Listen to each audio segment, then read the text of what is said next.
Here we are on the third last part to round up the black and white race spiritual histories. Please, for the full details of all these works and the official message to the black race, which is coming next, visit our YouTube channel at Voice of Nature -1900. It's a must read to all black race, big and small, and even to all creations. We were to analyze the intricacies of this clause in Genesis 27 verse 40, the taking back dominion and breaking of the yoke, which the due processes are ongoing as we speak. From the inceptions, that single disobedience caused by the negative energy to the mother nature representations, Eve, interrupted the first self-son, Adam, and automatically corrupted the second first seed, Cain. Naturally affected destinies and dominion on the first son's shoulders. Please, here many questions may be posed. 1. Why should God make the woman? Let's keep these details for another day, but all creations has its purpose and significance. So we could as well ponder, why should rose flower created and surrounded by thorns? Likewise, also the mother nature significance. Very important, but when dealing with her, one have to apply the natural and spiritual laws of caution, stroke moderation, in order to benefit from all of our values and blessings without being corrupted. Because naturally she is mundane by nature, and one way to deal or caution her in and around you is through fasting. As spiritually minded energies, fasting is one way out to tame the flesh or mother nature. We could see it that before our Lord officially commences his mission here on earth, he underwent 40 days and nights fast. If one must genuinely achieve anything here on earth which is divine, fasting has to be your way of life from time to time. This is the only way to tame down and be in control over the flesh, for the spiritual side of nature in you to strive and live. Adam was influenced and overshadowed by mother nature, though I tell you there are more to this. So this earthly negative energy manifest corrupted the first son, Cain, in black skin, now the black race of peoples. He then became servant rather than the Lord. Even God in Genesis 4:7 warned him to fight that negative infection or influence, yet he could not overcome it, went further to kill his brother. Jacob's blessing wasn't and isn't a birthright, but circumstantial blessings. Two of them as sons were with their different destinies that naturally accompanies packages of blessings. But Cain's actions ushered in circumstances that couldn't allow the flow of those blessings or rewards in their lives. Taking his brother's life was the worst thing to have happened, and that brought generational penuries on his spiritual lineage as a first son. I must tell you, that act also affected the firstborn sons but now that his death has corrected many things, because his death on the cross was to stand in as the first heir of all things, according to Hebrews chapter 1. So as in master-servant relationship, whatever the wife decides stands and is universally adopted and promoted.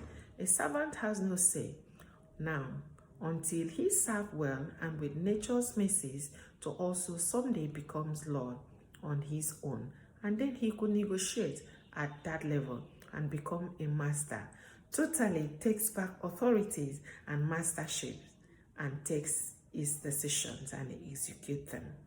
That is what the clause connotes in Genesis 27 verse 40. Creations, honestly, the intentions of God is that the two brothers should obey, love God their Father above all things, and love themselves in unity, then explore the earth together.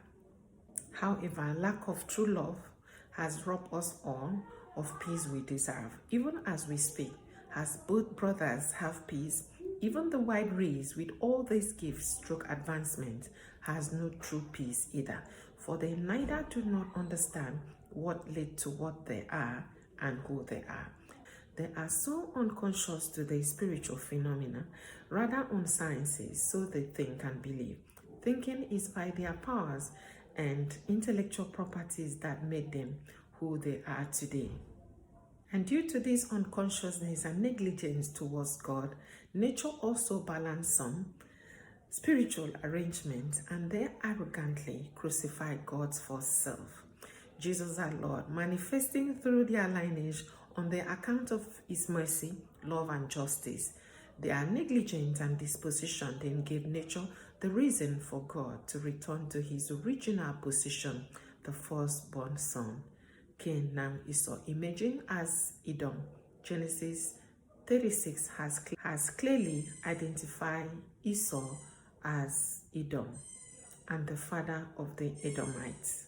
On Mount of Zer as the black race, the elder who was serving the younger now taking back his elderly position, becoming the Lord of all, which prophet Isaiah 63 in his vision as a watchman clearly captured this incarnational origin, saying, "Who is this that cometh from Edom, with thine garment from Bozrah?"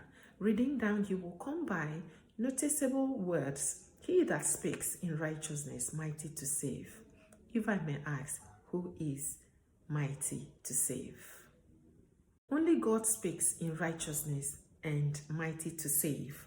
Now, most part to understand in that clause is that it's only God in his keeper and dresser, first son self, Christ, that can actually stand in through the spiritual and natural position as an heir in the spiritual genetic order to address all the spiritual oddities.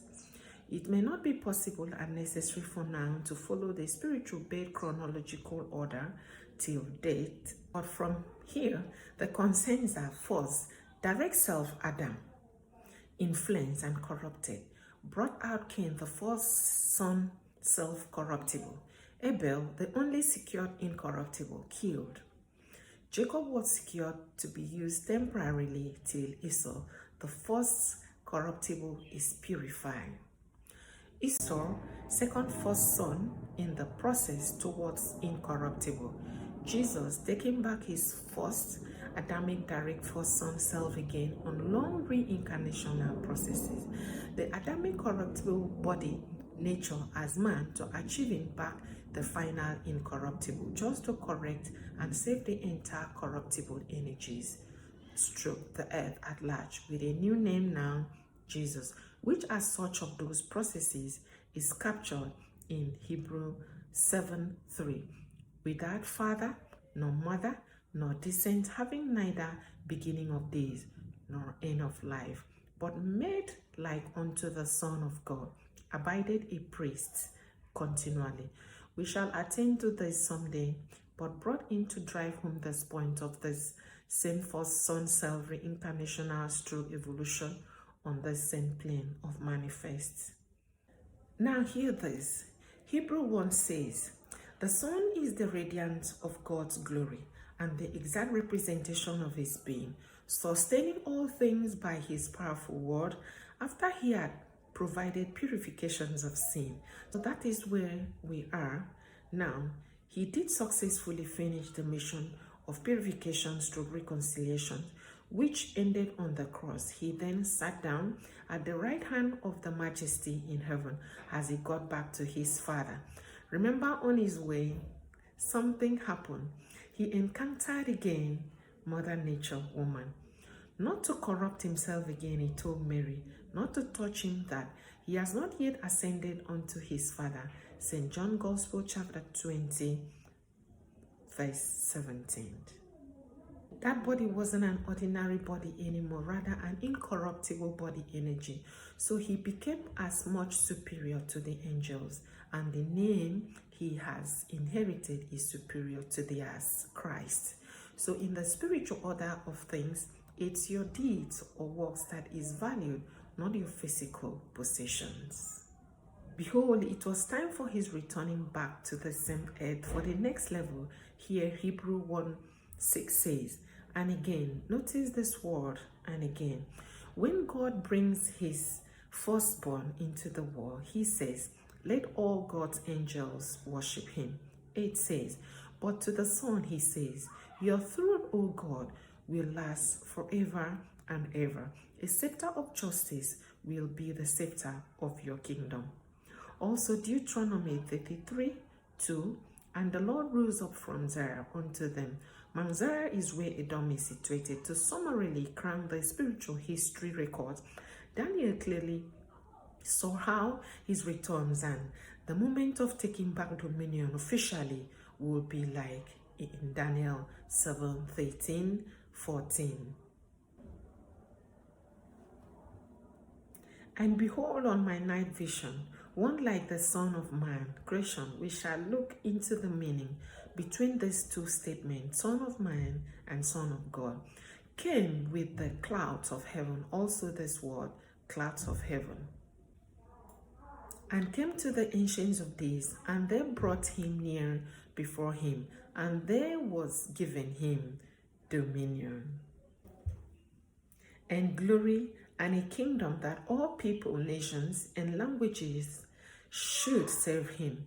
His dominion is an everlasting dominion which shall not pass away, and his kingdom that we shall not be destroyed. So indeed it was finished. Isaiah 9:4-7 confirms that God in the black race, as the first son and the elder, has by himself broken the yoke of his neck.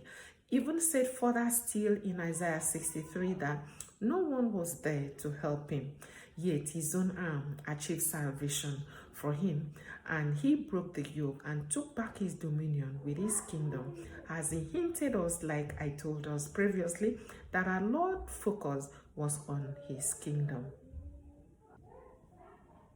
Indeed, everything was finally on the cross accomplished. John, the divine prophecies on the island of Patmos, finalized all these prophecies. Revelation 19 briefed us all that God in his Son Christ has judged and condemned the great spirit that corrupted his servants through earth. And John's Revelation account on Revelation 21 is also, you could see, fulfilled. Creation, this voice unto us all this day is of a truth.